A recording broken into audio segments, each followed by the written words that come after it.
بسم الله الرحمن الرحيم. صاد والقرآن ذي الذكر بل الذين كفروا في عزة وشقاق كم أهلكنا من قبلهم من قرن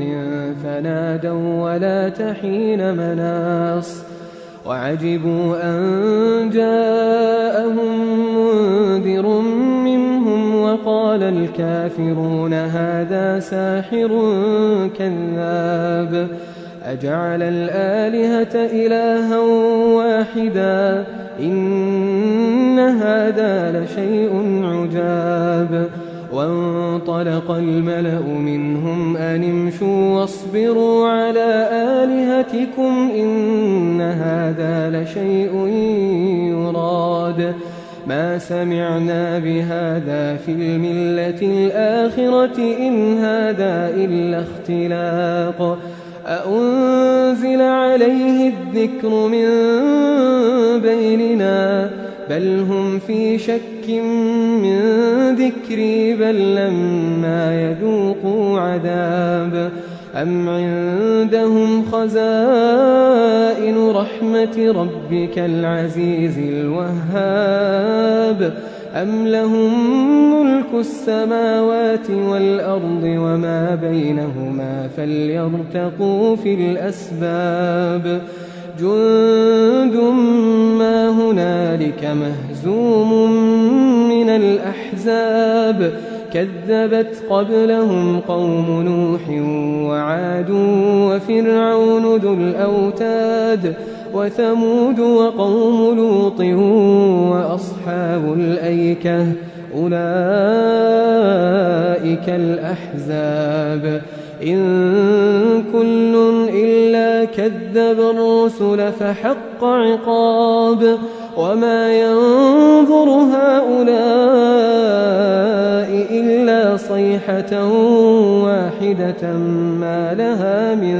فواق وقالوا ربنا عجل لنا قطنا قبل يوم الحساب اصبر على ما يقولون واذكر عبدنا داود ذا الأيد إنه أواب إنا سخرنا الجبال معه يسبحن بالعشي والإشراق والطير محشورة كل له أواب وشددنا ملكه وآتيناه الحكمة وفصل الخطاب وهل أتاك نبأ الخصم إذ تسوروا المحراب إذ دخلوا على داود ففزع منهم قالوا لا تخف خصمان بغى بعضنا على بعض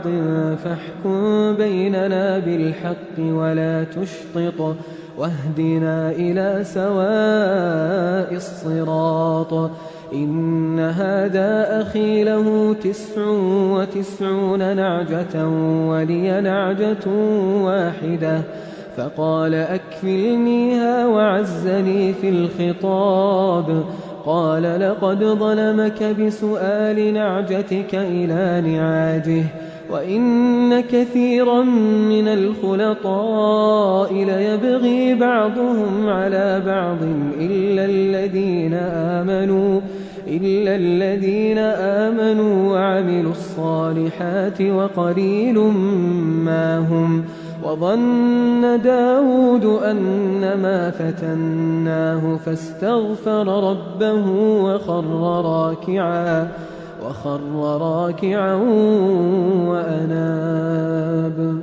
فغفرنا له ذلك وإن له عندنا لزلفى وحسن مآب يا داود إنا جعلناك خليفة في الأرض فاحكم بين الناس بالحق ولا تتبع الهوى فيضلك عن سبيل الله إن الذين يضلون عن سبيل الله لهم عذاب شديد لهم عذاب شديد بما نسوا يوم الحساب وما خلقنا السماء والأرض وما بينهما باطلا ذلك ظن الذين كفروا فويل للذين كفروا من النار أم نجعل الذين آمنوا وعملوا الصالحات كالمفسدين في الأرض أم نجعل المتقين كالفجار كتاب أنزلناه إليك مبارك ليدبروا آياته وليتذكر أولو الألباب ووهبنا لداود سليمان نعم العبد إنه أواب إذ عرض عليه بالعشي الصافنات الجياد فقال إني أحببت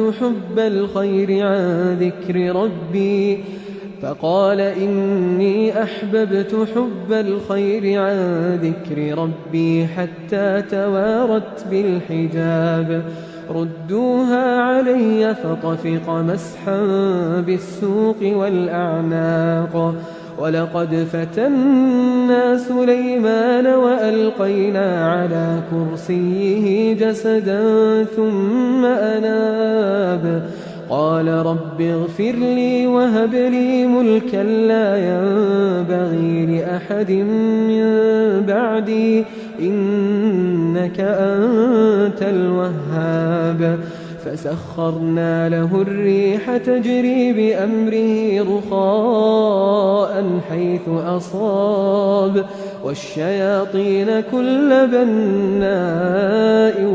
وغواص وآخرين مقرنين في الأصفاد هذا عطاؤنا فامنن أو أمسك بغير حساب وإن له عندنا لزلفى وحسن مآب واذكر عبدنا أيوب إذ نادى ربه أني مسني الشيطان بنصب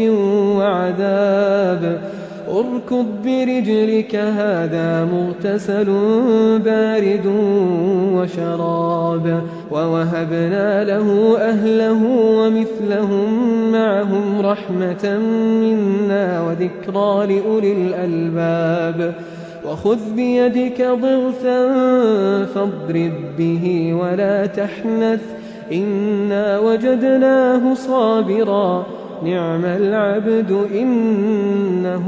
أواب واذكر عبادنا إبراهيم وإسحاق ويعقوب أولي الأيدي والأبصار إنا أخلصناهم بخالصة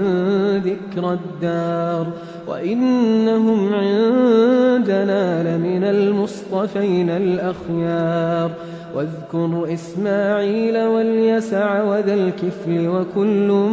من الأخيار هذا ذكر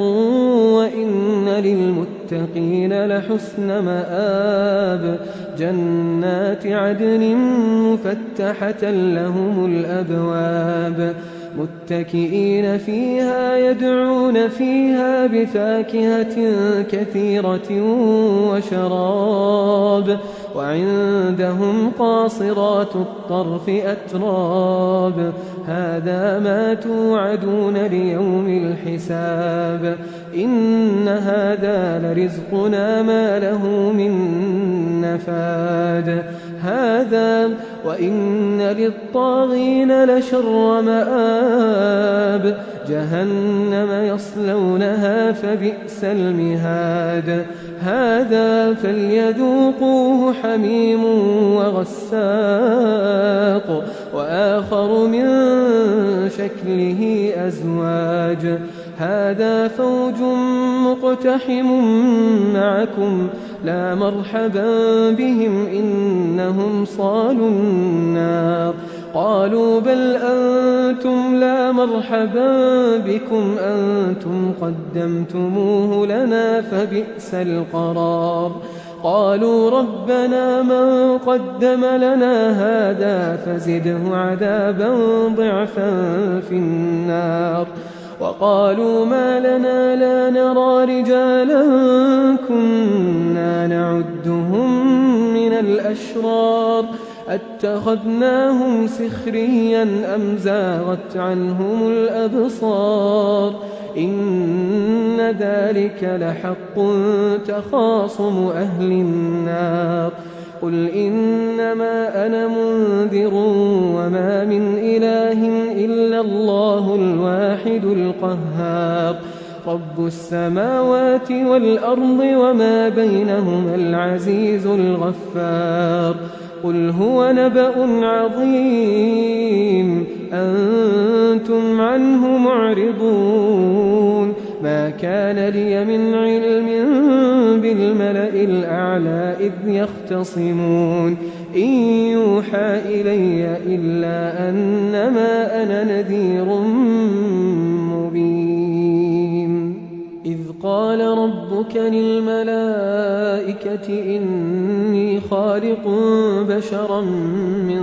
طين فإذا سويته ونفخت فيه من روحي فقعوا له ساجدين فسجد الملائكة كلهم أجمعون إلا إبليس استكبر وكان من الكافرين. قال يا إبليس ما منعك أن تسجد لما خلقت بيدي أستكبرت أم كنت من العالين؟ قال أنا خير منه خلقتني من نار وخلقته من